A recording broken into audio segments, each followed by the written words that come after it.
Eu não sei se nós estamos. Está aberto? Eu acho que tá. Não sei. Tá aberto, estamos ouvindo vocês. Todos bem? Boa noite a todos, estamos bem, graças a Deus. Gripado. Então tá bom. Felizes por estar com vocês nessa noite. Ah, graças a Deus. Nós E também com a já companhia de vocês. estávamos juntos na hora da prece, só que eu não consegui abrir aqui direito. Não tem problema, não tem problema. Então vamos iniciar aqui. Boa noite, quem está chegando agora.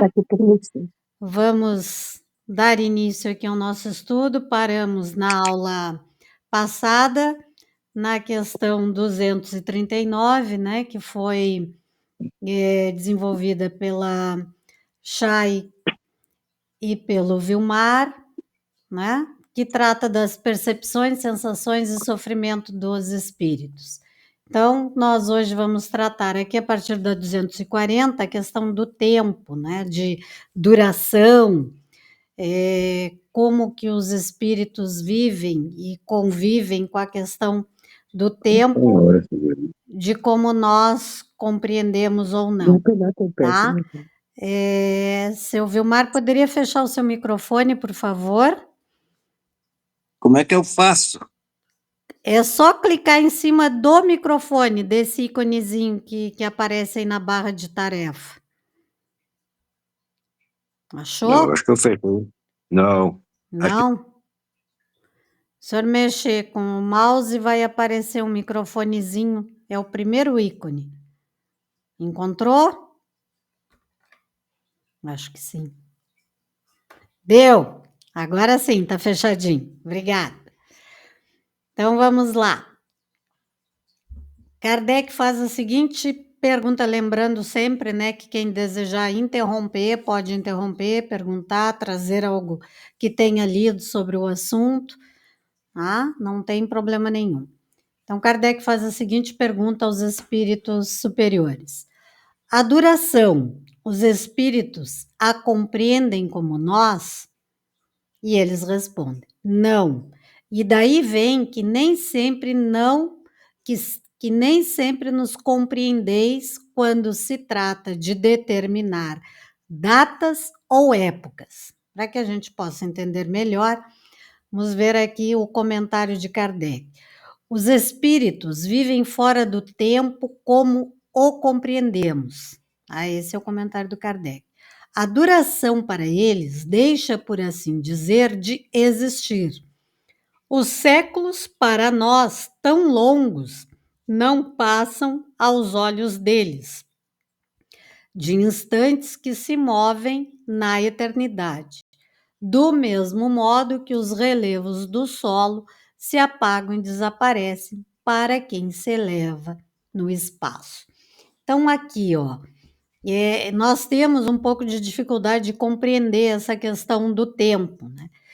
Mas o que a gente tem que entender é assim, essa ideia de tempo, quanto mais elevado o espírito, mais diferente daquilo que nós entendemos por tempo, vai ficando, né?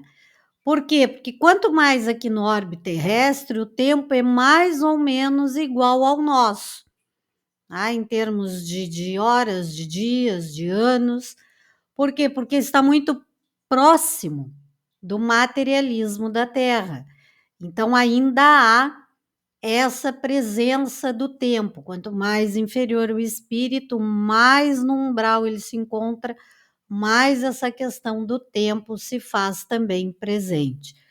Já é questão, por exemplo, vamos pegar como referência aqui o nosso lar, né, que todo mundo conhece.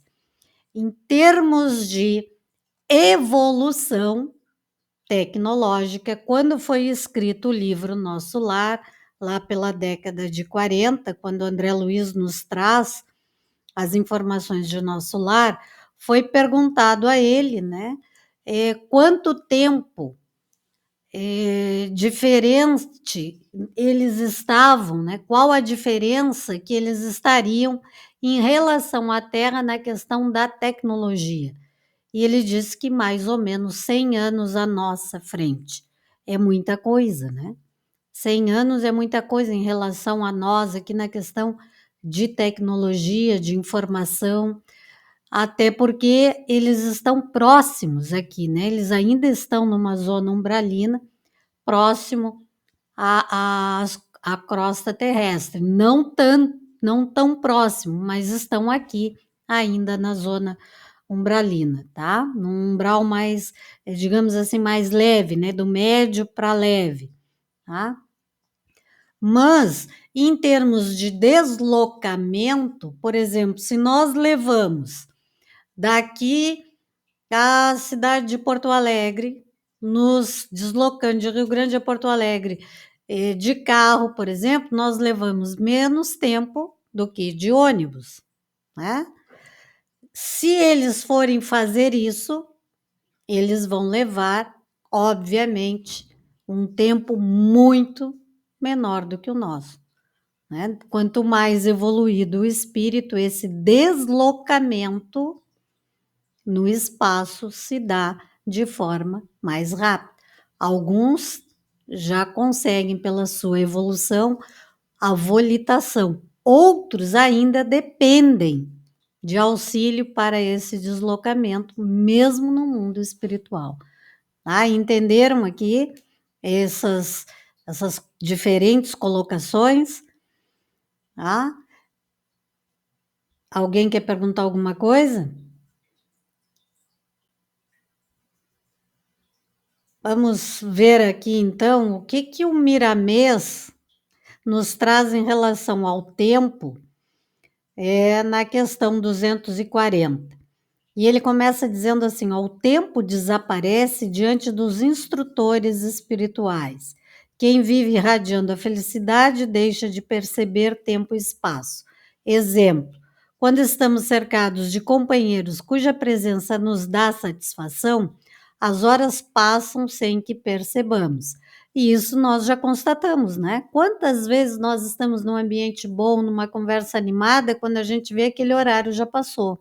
Quando nós estamos, por exemplo, numa aula, num estudo, numa sala de aula ou até num ambiente profissional, recebendo informações que são do nosso interesse, que nos trazem motivação, aquele tempo parece que passou rapidamente. Nós gostaríamos que ele se estendesse, não é verdade? Em contrapartida, quando nós estamos num ambiente que estamos ali praticamente contrariados ou por obrigação, uma hora parece um mês, não é? Então, isso também se faz muitas vezes presente ali no mundo espiritual. Claro que é mais sutil, né? É mais fácil de vencermos essas barreiras do tempo, tá? E o Miramês segue dizendo assim, ó, para os espíritos, nos seus trabalhos benfeitores, cuja consciência se encontra na tranquilidade de Deus, o tempo desaparece, o espaço deixa de existir. No entanto, para a humanidade e espíritos ainda ligados às paixões humanas, esse tempo é uma realidade e o espaço tem a sua presença, impondo limitações. Então, como tinha comentado antes, né, quanto mais nós nos mantemos aqui perto do orbe terrestre, mais apegado às coisas materiais, aos vícios, às nossas vaidades, à nossa inveja, ao nosso orgulho, à nossa vaidade, às nossas heranças, né, aos nossos pertences, mais esse tempo continua valendo para nós, tanto quanto estarmos aqui encarnados, tá? E ele segue dizendo assim: tudo no mundo é, pois, relativo ao progresso das almas. A terra tem seus altos e baixos, tem suas protuberâncias, água e terra, plantas e animais. Ainda mais a humanidade, que se conta por bilhões de seres. No entanto, se nos elevarmos bem acima do planeta, tudo isso deixa de existir pelas alturas alcançadas. Assim são os espíritos de luz que já atingiram planos superiores. Para eles, o tempo não tem a maior importância e eles se sentirão livres na liberdade que Deus lhe confiou. Ah, entenderam aqui? Ficou claro? ele traz, né, uma explicação bem clara aqui para nós. Claro que eu não li toda a resposta dele, só esses 3 primeiros parágrafos, mas só aqui já dá para nós entendermos, né, como é que é essa relação, tempo para o espírito na erraticidade, tá? Se alguém quiser comentar. Isso acontece muito, a gente tem prova disso, por exemplo, nas reuniões mediúnicas, quando os espíritos chegam, dando testemunhos, comentando, que eles ainda se encontram com as mesmas vestimentas de séculos, no período onde desencarnaram, alguns continuam presos em masmorras, alguns continuam presos nas favelas, outros continuam presos às suas casas, aos seus palácios, aquilo, mesmo que aqui no mundo físico estes palácios, essa condição não exista mais, mas a sua forma pensamento, a sua energia vibracional está lá naquele ambiente onde ele desencarnou, onde ele viveu, sem acreditar, obviamente, que a vida continua, né? Então, ele não se dá conta, muitas vezes, que desencarnou. E isso pode levar séculos, né? Pode levar séculos. Quando ele desperta, quando ele vem para uma reunião mediúnica, é porque ele está sendo resgatado, muitas vezes, de si mesmo, das suas ideias, a sua sensação de estar lá naquele ambiente, e ele começa a receber esclarecimento. Obviamente que não se diz para ele exatamente que ele morreu, né? Não se usa isso, salvo ele começa a dar sinais de que está entendendo o que aconteceu, aí ele começa a receber esclarecimento, começa a se mostrar para ele o ambiente que está em torno dele, se pede para que ele observe aqueles amigos que estão ali em torno dele, que estão conversando com ele, que ele note diferença de ambiente. Então, tudo isso vai sendo colocado aos poucos para que, como se diz, né, no nosso mundo, não receba ali um choque de realidade, né? Para que ele possa entender o que está acontecendo aos poucos, com muito acolhimento, com muito carinho, para que ele perceba que ele segue vivo, mas que ele não pertence mais àquele mundo, àquela realidade que ele traz junto com ele na sua memória, tá? Entenderam aqui? Algum comentário? Entendi. Eu tenho um relato para contribuir. Ok. Uma certa vez a gente estava em atendimento aqui, já era tarde, a gente já tinha encerrado ao público, né? Não tinha mais público físico. E a gente escutou um barulho na porta, alguém batendo na porta. E aí eu até pedi para o Vilmar para que ele fosse atender. Aí o Vilmar foi até a porta, atendeu, assim, não era ninguém.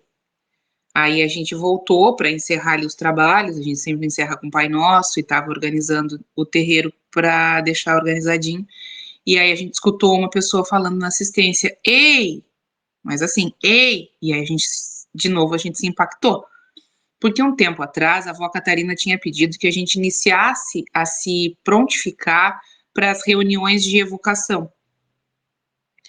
E que a gente desse ouvidos para também esses irmãos que vêm, né, com principalmente quando sofre uma violência no desencarne, né, que seja por um acidente, enfim. E aí, naquele dia, a avó Catarina tinha estado no terreiro fazendo um atendimento para o câncer e aconteceu esse evento.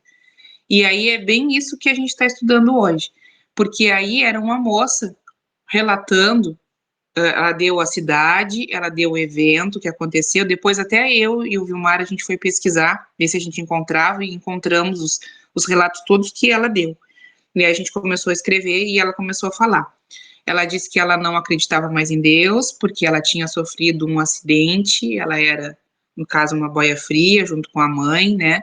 E elas estavam indo para a lavoura, o caminhão tombou e muita gente morreu, e inclusive elas as duas morreram. Que o corpo dela foi violentado e que ela não queria ajuda para ela, mas ela precisava muito da ajuda para a mãe, que a mãe ainda não tinha se dado conta que havia desencarnado e ainda continuava presa ao corpo e à vida que tinha. E isso já se fazia há muito tempo, e aí a gente ficou naquela relação, tá, mas como assim faz muito tempo? E elas não se deram conta ainda, e a gente estava ali amadurecendo aquela situação, né? E aí ela pediu ajuda para que a gente conseguisse, fizesse uma sessão de orações para poder aliviar e trazer o espírito da mãe para poder ser encaminhado. E realmente a gente foi buscar os dados, o Vilmar deve lembrar bem melhor do que eu, das datas, do local, de tudo certinho, assim, bateu certinho com o que ela tinha nos relatado na psicografia. Muito, e muito coerente com o que a gente vem estudando hoje, sobre o tempo na erraticidade, que não é o mesmo tempo que a gente tem aqui, Exatamente. né, na cronologia do calendário, assim. Obrigada, Carla, era isso que eu tinha para contribuir. E esses relatos assim são importantes para que a gente entenda, porque às vezes nós que estamos nas doutrinas espiritualistas, por mais que a gente faça um trabalho mediúnico ou um trabalho de desenvolvimento, como vocês fazem aí, né, que recebe entidades, tudo, nós sempre queremos detalhes, né? Nós queremos saber mais sobre o que acontece do outro lado. Então, isso tem muito, como eu disse na outra aula para a Chay, né, que isso praticamente toda a literatura espírita nos traz esses relatos. Então, assim como nós, tem aqui no livro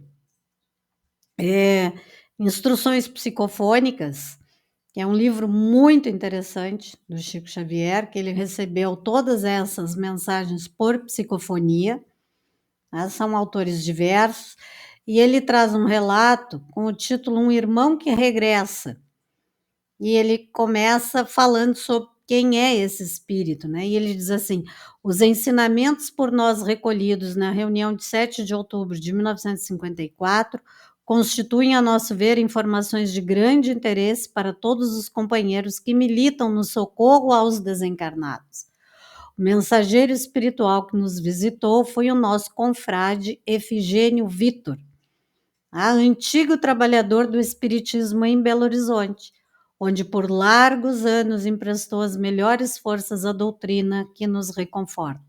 Sua palestra psicofônica demonstra com detalhes a carinhosa atenção prodigalizada por nossos benfeitores espirituais aos nossos agrupamentos doutrinários, porquanto que se dá em nossa agremiação simples e sincera, acontece em todas as casas espíritas, onde o escopo essencial seja o serviço ao próximo sob o amparo do nosso Divino Mestre.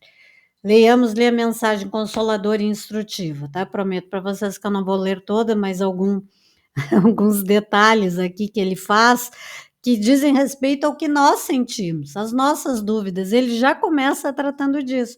Ele diz assim, ó, espírita militante que fui, muitas vezes dirigindo sessões mediúnicas, desejei que algum dos companheiros desencarnados me trouxesse notícias do além, tão precisas e claras quanto possível, a começar do ambiente das reuniões que eu presidia ou das quais partilhava. Isso não é verdade? Por quê? Porque quando nós lemos nos livros, nós temos a sensação que são apenas livros, né? Como alguém que leu uma história. E eu gosto de repetir sempre isso, tudo que nós estamos lendo nos livros espíritas não é obra de ficção, são relatos verdadeiros, feitos por espíritos iguais a nós que desencarnaram. Então veja que ele já começa falando da própria vontade que ele tinha de um relato de companheiros, amigos, companheiros que porventura tivessem desencarnado e que pudessem trazer notícias, né, do além. Quantas vezes isso acontece conosco? Amigos nossos, companheiros das casas espíritas, das casas de Umbanda, que desencarnam e que nós gostaríamos que viesse nos trazer relatos. Olha, eu estou aqui, estou vendo a nossa reunião, acontece isso, está fulano aqui comigo, assim, assim. E nós sabemos o quanto isso é difícil de acontecer. Não muitas vezes por culpa deles, mas muitas vezes por culpa do médium. Nossa, como médium, que às vezes não estamos preparados para essa conexão, né? Ah, mas eu era tão amigo do fulano. Às vezes isso também interfere. Então, tudo acontece em conformidade com aqueles diretores, orientadores, instrutores das reuniões, observam a necessidade e a capacidade de cada médium de receber essas notícias. Outros ficam presos à questão de orientações de regras criadas muitas vezes pelas próprias casas espíritas. Ah, não, se alguém disser que a mensagem é do nosso amigo que desencarnou, vamos cuidar, não vamos passar isso adiante, não vamos dizer nomes, não vamos dizer isso, não vamos dizer aquilo. Não? Então, o que acontece? Às vezes o médium está recebendo aquela mensagem e se trava porque recebeu orientação de que era impossível aquele amigo que desencarnou, que faz pouco tempo, que faz poucos meses, que faz poucos dias, que faz poucos anos, que ele ainda não tem condições de se comunicar. Quem somos nós para dizer se tem ou se não tem? Então, às vezes, essas regras, claro que nós temos sempre que observar as mensagens, né? Essas regras acabam por deixar o médium inseguro em relação àquela mensagem. Então, às vezes, aquele amigo que está ali não consegue se manifestar porque os médiuns estão bloqueados por conta das regras que são criadas. Entenderam aqui? Veja que ele já começa o parágrafo falando exatamente isso. Aí vocês vão te perguntar assim, mas como que um amigo nosso que desencarnou vai se manifestar na Umbanda? Como um caboclo, como preto velho, como Exu, como... Não, se ele tiver que dar notícias de si mesmo, ele vai se comunicar normalmente. Ele vai chegar e vai dizer quem ele é. Através da vidência de algum médium, ele pode se manifestar exatamente da forma como ele foi quando conviveu com vocês.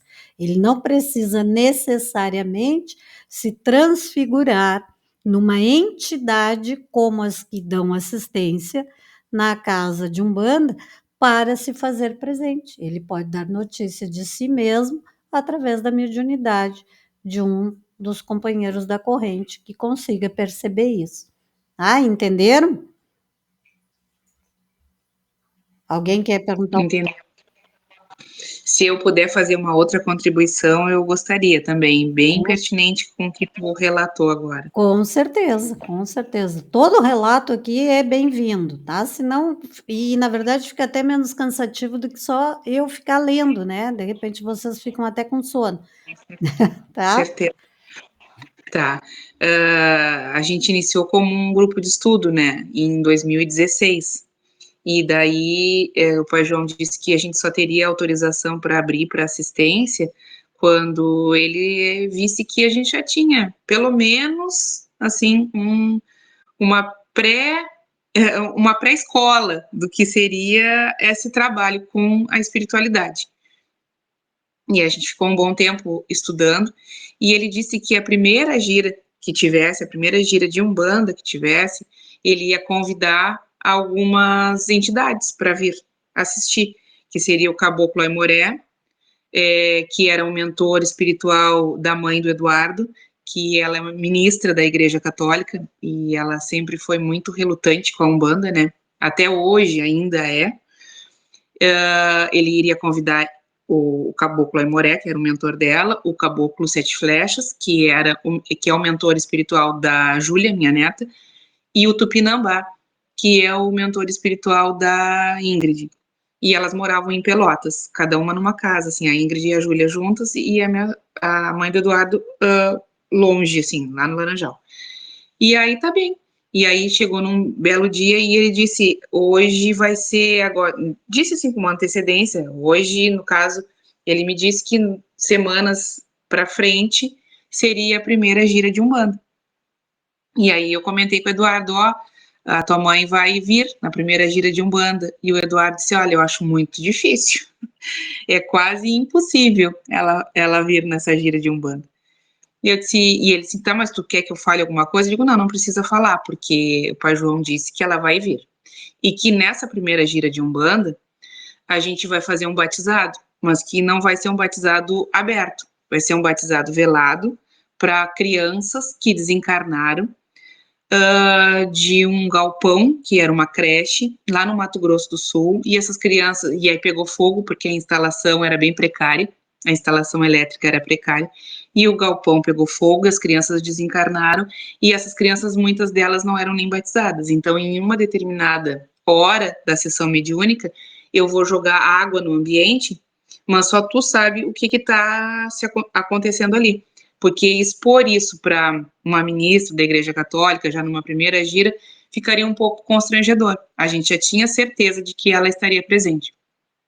No determinado dia, que foi 19 de abril de 2017, do nada, a mãe do Eduardo quis muito vir me visitar aqui no cassino. E aí o terreiro era lá numa pecinha lá nos fundos aqui de casa. E ela quis muito vir. E aí veio, e aí a Ingrid, que morava em Pelotas, também quis muito vir nos visitar naquele dia, coincidentemente, claro. E aí vieram todas elas. E aí se deu a gira, a gente explicou que naquele dia teria, né, uma representatividade de uma abertura da casa, e mesmo assim elas quiseram vir. E aí, em determinado momento, eu joguei água no ambiente, e enquanto isso, enquanto a gente iniciava a sessão mediúnica, a Júlia corria muito na rua e voltava. Corria na rua, ria, brincava e voltava. Ela era bem pequenininha, 2017, ela tem hoje 12 anos, então 6 anos atrás, a gente faz o cálculo ali depois, a idade dela. E a Júlia ia no pátio e voltava, ia no pátio e voltava. Foram embora para casa, elas não ficaram sabendo o que né, do batizado em si. Quando chegou em casa, a Júlia, brincando à noite, disse que parou assim e voltou e disse para mãe, eu esqueci de botar o nome de 2 amiguinhos meus que estavam lá no trabalho dessa tarde. O nome dele é João Pedro, e é o sobrenome, e o outro irmãozinho dele, menor, é o Gabriel, e disse o sobrenome. Eu não vou relatar para que a gente, né? E aí foi também uma das vezes que eu fui investigar. Depois desses casos, eu parei de investigar porque era muito emocionante os relatos, evidenciar os relatos acontecidos, né? E aí eu fui investigar, e aí deu ali a localidade certinha, mostrou fotos do galpão, mostrou fotos das crianças, enfim. Foi assim, foi muito... E aí eu contei para a Ingrid. Foi muito importante para nós, que estávamos iniciando um trabalho com a espiritualidade, palpar essas situações, porque nos deu muita segurança para os trabalhos que viriam, né? E faz muito sentido, porque já fazia muito tempo que essas crianças haviam desencarnado também, que aí a gente vem trabalhando muito tempo e à distância, também, né, o estado do Mato Grosso, ele é bem distante de nós, a gente ainda se perguntava muito depois daquilo, pois por que não teriam algum centro espírita para relocar para lá? Por que teria que ser com a gente, esse grupo, né, na primeira gira da casa, a abertura da casa já com esse evento, né, e a gente estudando hoje, se aprofundando melhor, a gente consegue entender que a espiritualidade tem um plano para tudo isso, né? E que tempo e distância para a espiritualidade, para o plano espiritual, ele é muito relativo. Não é o tempo e a distância que a gente tem aqui no planeta Terra, né? Que é o que a gente tem como real, né? Talvez seja... a gente não consiga nem mensurar como isso acontece na erraticidade, porque para nós é muito difícil de entender, né? E desculpa me prolongar, mas eu tive que explicar direitinho para que a gente pudesse compreender o que eu queria até Perfeito. Exemplificar com esse relato. Perfeito, é exatamente isso. Assim. E exatamente o que ele diz aqui, a gente não consegue entender por que acontecem essas coisas, mas há todo um planejamento no mundo espiritual. Né? Então ele segue dizendo ali, oi Chay, Vilmar, tudo bem? Vocês não escutaram, tudo bom? Oi, tudo bem? Desculpa a demora. Gente, não, que é nada, o importante atrasinho. o importante é que estão aí, isso é que importa. Sim. Então vamos ali. Ele segue dizendo assim, ó, desembaraçado agora do corpo físico, não obstante carregar ainda muitas velhas imperfeições morais, tentarei comentar nossa paisagem de serviço, no intuito de fortalecê-los na edificação que fomos chamados a levantar. Então, veja já que isso aí, ó, que foi descrito para vocês, né, que aconteceria com essas crianças, ele agora está trazendo para aquela reunião, mostrando o que acontece, que era uma ansiedade que ele tinha. Quando ele estava encarnado, ele tinha essa ansiedade, aí ele desencarnou e chegou ali. Obviamente que ele fez isso através do Chico Xavier, né? Contou com essa facilidade para fazer isso. Então, ele diz ali, ó, como não ignoram, operamos aqui em base de matéria noutra modalidade vibratória. Por mercê de Deus, possuímos nossa sede de trabalho em cidade espiritual que se localiza nas regiões superior da Terra, ou mais propriamente nas regiões inferiores do céu, ou seja, superior que ele quis dizer acima da Terra, né? Não num plano elevado. Por isso que ele diz, ou mais propriamente nas regiões inferiores do céu. Então, ele vai lhe dizendo, ó, gradativamente a humanidade compreenderá, com dados científicos e positivos, que há no planeta outras faixas de vida. Veja bem, que há no planeta. Então, como a gente diz aqui, que nós temos junto ao planeta Terra como se fosse uma cebola, com aquelas várias camadas, desde a parte mais fininha até a parte mais grossa, ali há outras faixas de vida vibrando aqui no nosso planeta. Quanto mais inferior for esta faixa de vida, mais densa e mais próxima do centro da Terra, né? Mais inferior ele é e mais propenso às regras temporais do mundo nosso aqui. Quanto mais elevado, mais afastado ele vai se encontrar, tá? E ele segue dizendo, e assim como existe, por exemplo, para o serviço humano, o solo formado de argila, areia, calcário e elementos orgânicos, temos para as nossas atividades o solo etéreo, em esfera mais elevada, com as suas propriedades químicas especiais e obedecendo às leis de plasticidade e densidades características. E de lá, de onde se erguem organizações mais nobres para a sublimação do espírito e onde a natureza estua em manifestações mais amplas de sabedoria e grandeza, que tornamos ao convívio de nossos irmãos encarnados para a continuação da tarefa que abraçamos no mundo. Satisfazendo, porém, ao nosso objetivo essencial, aproveitaremos os minutos de que dispomos. Veja que ele fala em tempo aqui, ó. Os minutos de que dispomos para falar-lhes de algum modo acerca da tela de nossas atividades. Ou seja, os minutos que ele dispõe, não apenas de poder estar ali num plano mais denso, como também dos minutos que estão disponíveis pela própria condição do médium e da reunião, que tem muitas vezes hora para iniciar e para terminar, né?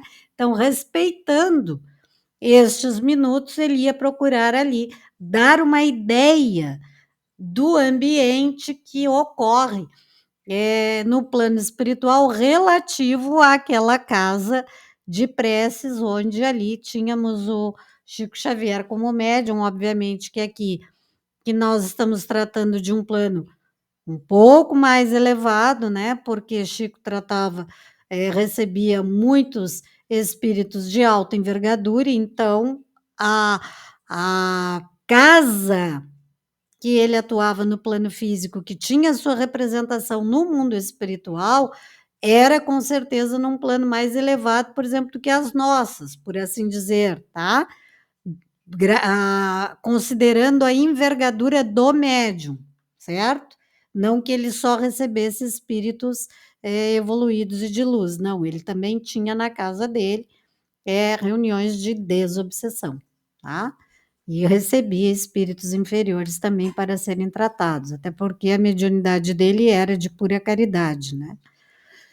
Então, ele dizia assim, qual ocorre aos demais santuários de nossa fé, orientados pelo devotamento ao bem, junto aos quais o plano superior mantém operosas e abnegadas equipes de assistência, nossa casa, consagrada à espiritualidade, é hoje um pequeno, mas expressivo posto de auxílio, erigido à feição de pronto-socorro, como a grande maioria, né, das casas espíritas. São, no mundo espiritual, uma representação de pronto-socorros, tanto de hospitais, quanto de resgate de espíritos sofredores. Então, sempre uma casa espírita, tanto no mundo físico, mas de forma mais específica no mundo espiritual, ela é um pronto-socorro. Por que eu disse isso? Porque às vezes aqui no mundo material nós desvirtuamos um pouco as coisas, né? Colocamos às vezes nosso personalismo, a nossa vaidade. Então, nem sempre aqueles que se dedicam a abrir uma casa espírita, eles a colocam em favor ou em total benefício do próximo. Às vezes as pessoas usam da mediunidade para ganhar dinheiro, né? Então, para que fique claro aqui o que ele está dizendo, tá?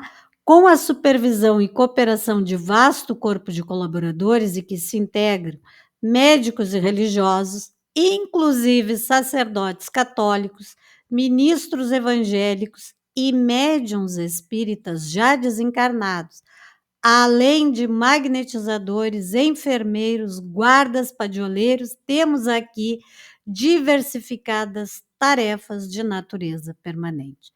Então, vejam aqui, a quantidade de povo que trabalha unido ali, né? Aí o pessoal diz assim, eu achei que só espíritas trabalhassem na casa espírita. Não, no mundo espiritual não tem só espíritas. Né? Chico Xavier tinha uma irmã que era extremamente católica. E quando ela estava perto de desencarnar, ela perguntou para o Chico, Chico, no mundo espiritual só tem espíritas? E ele disse, não, tem católico, tem evangélico, tem protestante, tem umbandista, tem ateu, todo mundo está lá. E vejam ali que ele diz, com a colaboração de médicos, religiosos, sacerdotes católicos, ministros evangélicos e médiuns espíritas já desencarnados, além de magnetizadores, enfermeiros, guardas, etc.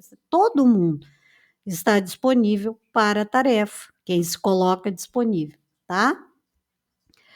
Nossa reunião está garantida por 3 faixas magnéticas protetoras. A primeira, guarda a Assembleia Constituída e aqueles desencarnados que se lhe conjugam à tarefa da noite, ou seja, a primeira faixa de magnética protetora dos espíritos que estão guardando essa reunião, ela está protegendo aquela Assembleia Constituída daqueles desencarnados que estão ali auxiliando na tarefa da noite, aqueles que vão chegar, né, para auxiliar no tratamento de saúde, tratamento passe, que vão intuir aquele que vai dar receituário, aquele que vai dar passe magnético, aquele que vai fazer a palestra, aquele que vai fazer o estudo do evangelho. Tá? Então, essa primeira guarda é formada por estes desencarnados que estão cuidando da tarefa da noite. A segunda faixa, o que é? Encerra um círculo maior, no qual se aglomeram algumas dezenas de companheiros daqui, de lá, né, do plano espiritual, em posição de necessidade, acata de socorro e esclarecimento. E eles estão ali, aglomerados em grande quantidade, e em busca, muitas vezes, de socorro e esclarecimento. A terceira, mais vasta, circunda o edifício com a vigilância de sentinelas eficientes, porque além dela temos uma turba compacta, a turba dos irmãos que ainda não podem partilhar de maneira mais íntima o nosso esforço no aprendizado evangélico. Essa multidão assemelha-se a que vemos frequentemente diante dos templos católicos, espíritas ou protestantes, com incapacidade provisória de participação no culto da fé. Bem junto à direção de nossas atividades está reunida grande parte da equipe de funcionários espirituais que nos preservam as linhas magnéticas defensivas. Então vejam que tudo isso acontece no mundo espiritual. Isso aqui eu trouxe só para que nós tivéssemos uma ideia, né? Muitas vezes daquilo que nós estamos aqui e temos também curiosidade de conhecer e não temos essa capacidade ainda de receber tanta informação, tá? Alguma colocação? Alguma pergunta? Chay, Vilmar, que chegaram agora e querem perguntar ou acrescentar alguma coisa?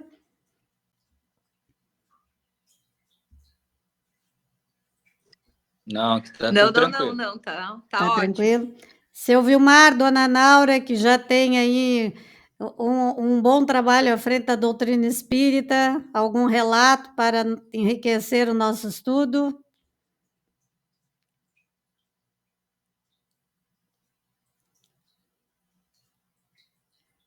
A gente trabalhou bastante, principalmente nos desdobramentos, né? Então, a gente ia nos lugares onde tinha acontecido em algum tempo algum acidente ou que nesses nossos acidentes naturais que acontecem, esses desastres naturais que acontecem agora, né?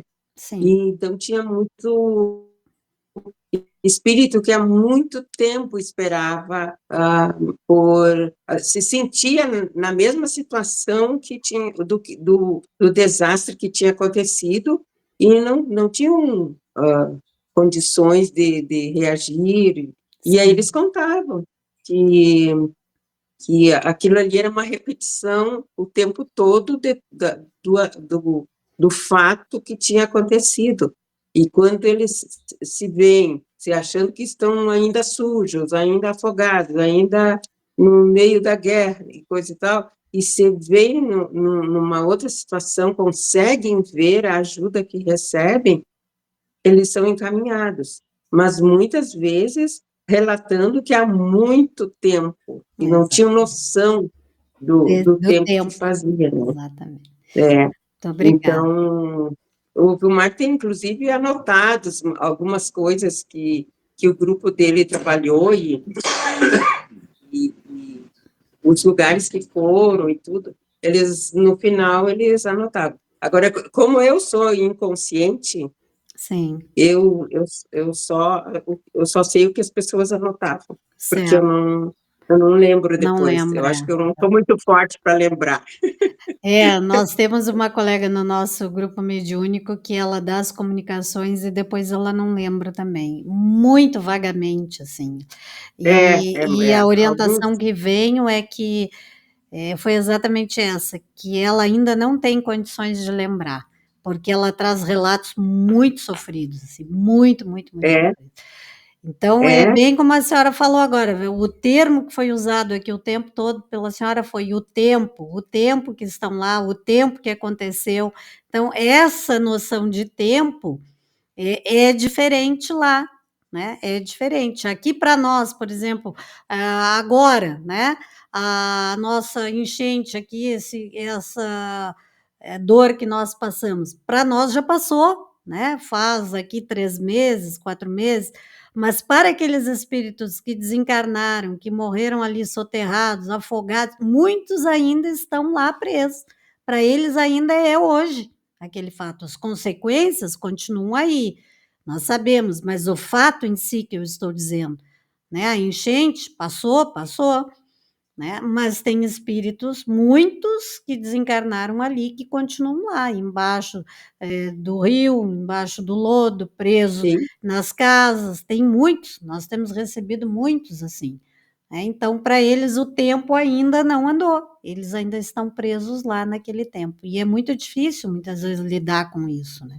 Porque muitos não querem sair dali. Eles ainda têm a sensação de que vão encontrar o pai, a mãe, o filho, o irmão, o cônjuge. Então, é muito difícil lidar, às vezes, com esses resgates. Mais alguém? Obrigada, dona. Perguntando por todos, né? Exatamente. Querem saber, mas aquelas pessoas que estavam comigo, onde estão agora? É bem complicado. É bem complicado. Mas é uma experiência, ela é incrível. Eu acho que a nossa fé, aquela fé que nos deixa na confiança de que nada é por acaso, ela vem um pouco dessa certeza do que se viu, do que se sentiu, né? É algo Eu acho que quem trabalha na parte de ajuda De resgate, né? às pessoas que sofrem, né, nessa parte, e graças a Deus os meus filhos são bem envolvidos também, tem uma vida diferente, conseguem sentir a dor do outro, né?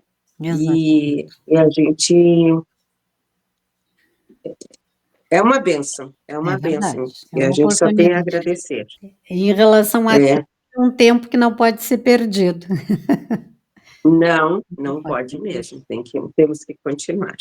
Muito obrigada. Eu que agradeço pelo seu depoimento aqui. Nós agradecemos aí, que sempre nos enriquece, nos faz refletir que nós estamos sempre sendo úteis, basta que nos disponibilizemos, né? Às vezes, com uma simples prece, a gente já está auxiliando. Mais alguém? Eu só queria agradecer, porque é muito importante para nós e também muito motivador ver relatos assim como o da dona Naura, do seu Vilmar, teu também, pessoas que já têm muitos anos, né, nessa jornada, nessa caminhada. E para a gente que está começando agora, que em muitos casos são muita novidade, a gente se fortalece com esses relatos. Muito obrigada. Isso sempre é bom mesmo, né? Nos enriquece e nos motiva, como a Jaque falou. Bom, temos tempo aqui, falando em tempo, temos tempo aqui para mais uma questão aqui, tá? 241. Os espíritos fazem do presente mais precisa e exata ideia do que nós? E aí eles respondem: do mesmo modo que aquele que vê bem faz mais exata ideia das coisas do que o cego. Os espíritos veem o que não vedes, tudo o apreciam, pois diversamente do modo por que o fazeis. Mas também isso depende da elevação deles, tá? Por que ele diz isso? Depende da elevação. Exatamente aquilo que nós comentamos e que Miramês nos trouxe. Eu posso continuar na minha cegueira inferior, né? Olhando apenas aquilo que eu valorizei no mundo. Então, eu fico preso aqui, enxergando muitas vezes aquilo que os que estão encarnados aqui continuam enxergando. Tá? Mas alguma coisa, mesmo apegado aqui, alguma coisa de diferente, eles percebem, sentem, mesmo que não reconheçam isso, sentem muitas vezes que tem alguma coisa diferente. Às vezes até um perigo, né?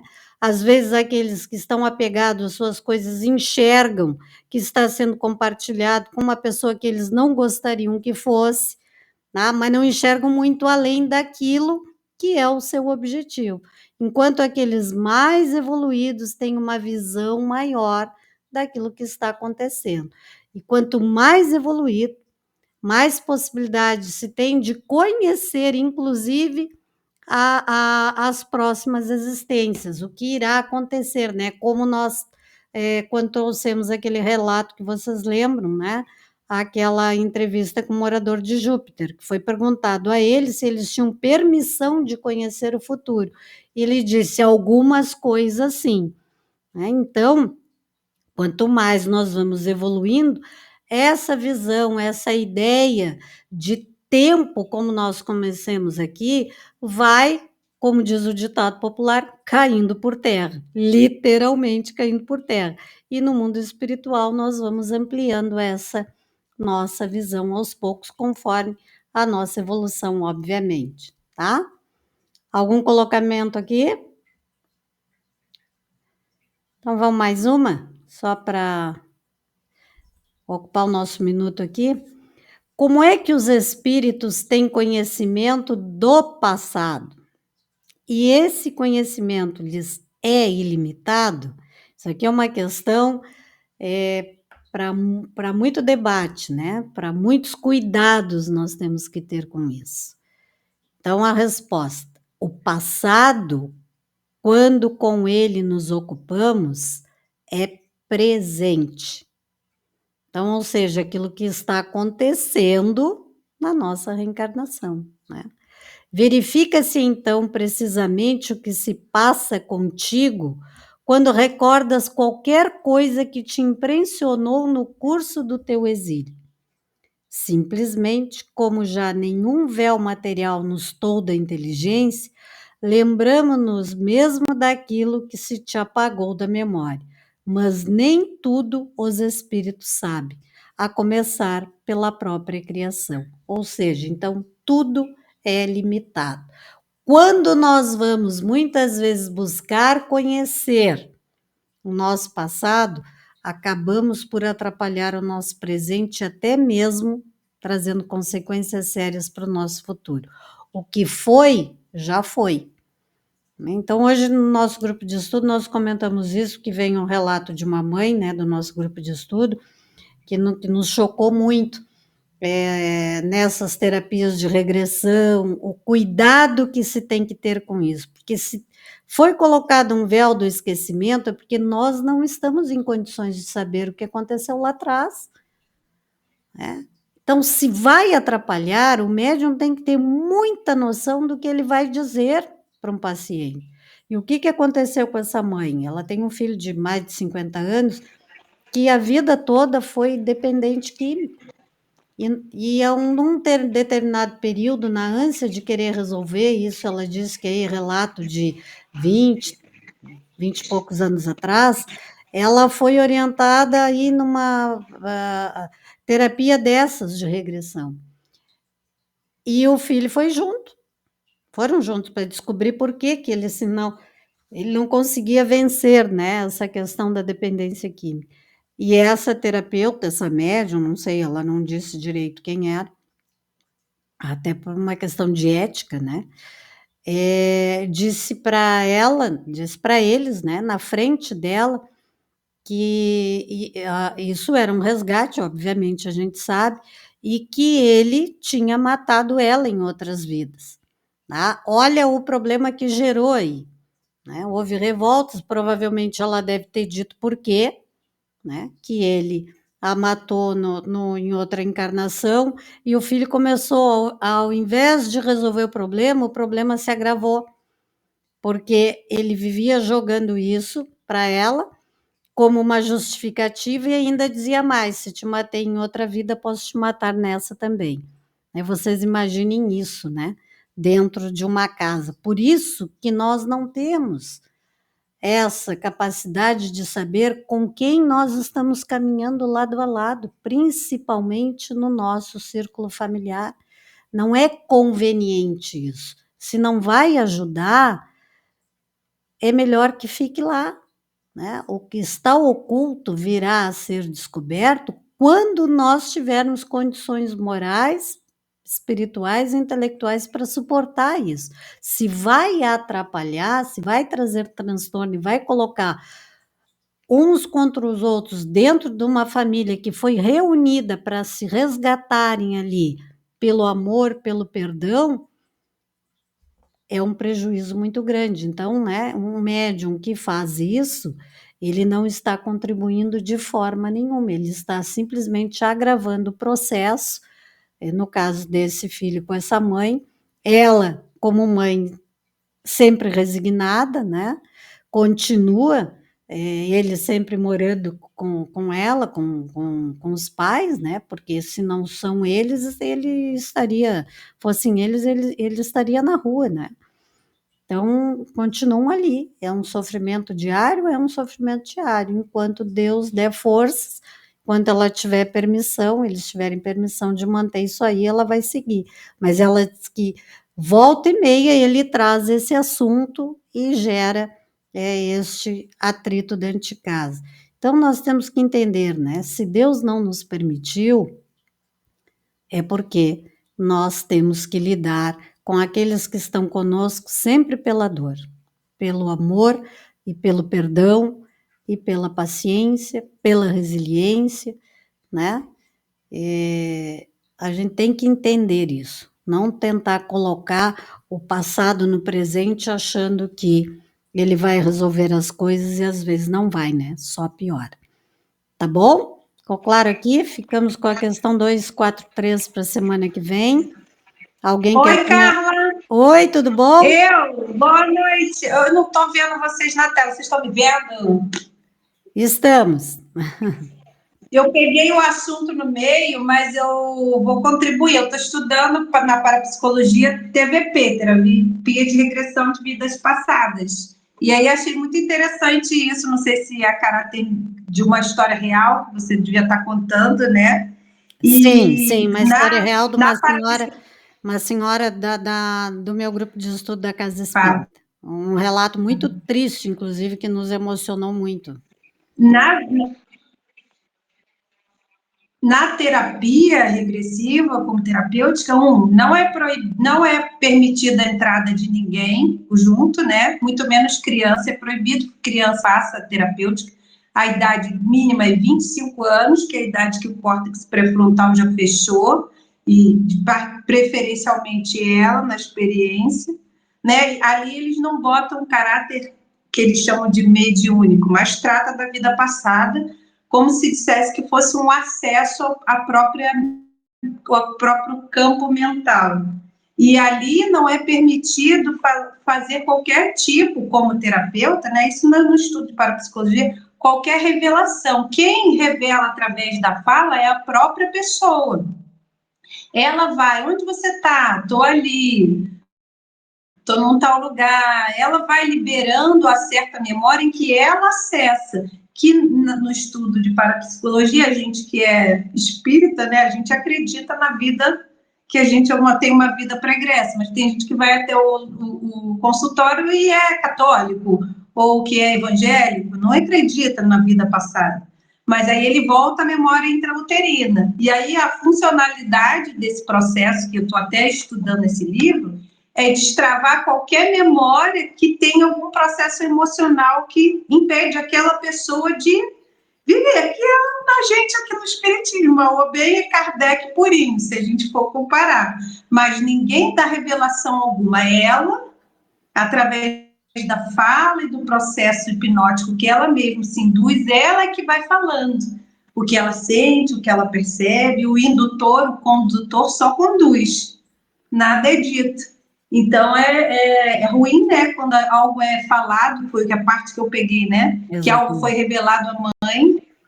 Entendi. Eles estavam juntos e ele era já um homem adulto já, né, então, um rapaz adulto ali, 25. Já era para mim era uma criança que eu peguei no meio do caminho. Não era uma criança, não era uma criança, não. Provavelmente ali perto dos 30 e poucos anos, né? E foi algo de uma responsabilidade muito grande, porque passou a jogar filho contra mãe, né? Em função. E foi como eu disse para ela: tem um agravante nisso aí. Primeiro, a responsabilidade do médium, né? Que fez esse tipo de coisa. Segundo, que pode nem ser verdade, né? Sim. Pode nem ser verdade. Pode ser indução da própria mente. Ou de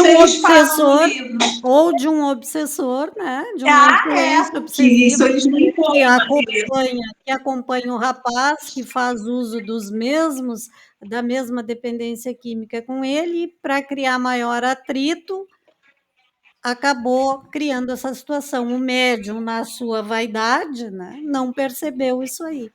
Então, é muito perigoso. Tem que saber muito bem com quem faz, com quem não faz, e com certeza, quem está envolvido de boa intuição e perceber que tem algo ali que não pode passar do intrauterino, não vai passar. Isso a gente já viu várias vezes, não vai passar. Né?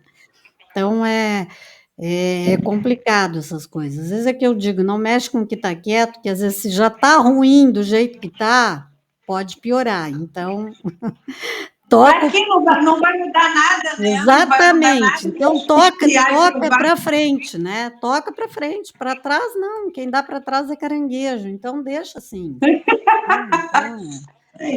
É complicado. As coisas são complicadas assim. Às vezes a gente mexe com situações que deixam mágoas, deixam transtorno, e em vez de auxiliar aquele processo que deveria andar de forma natural, muitas vezes ele é interrompido, porque às vezes até relacionamentos familiares são cortados porque um não consegue conviver com aquilo que tomou por verdade, porque porque ninguém pode Sim. garantir que realmente seja. Supôs.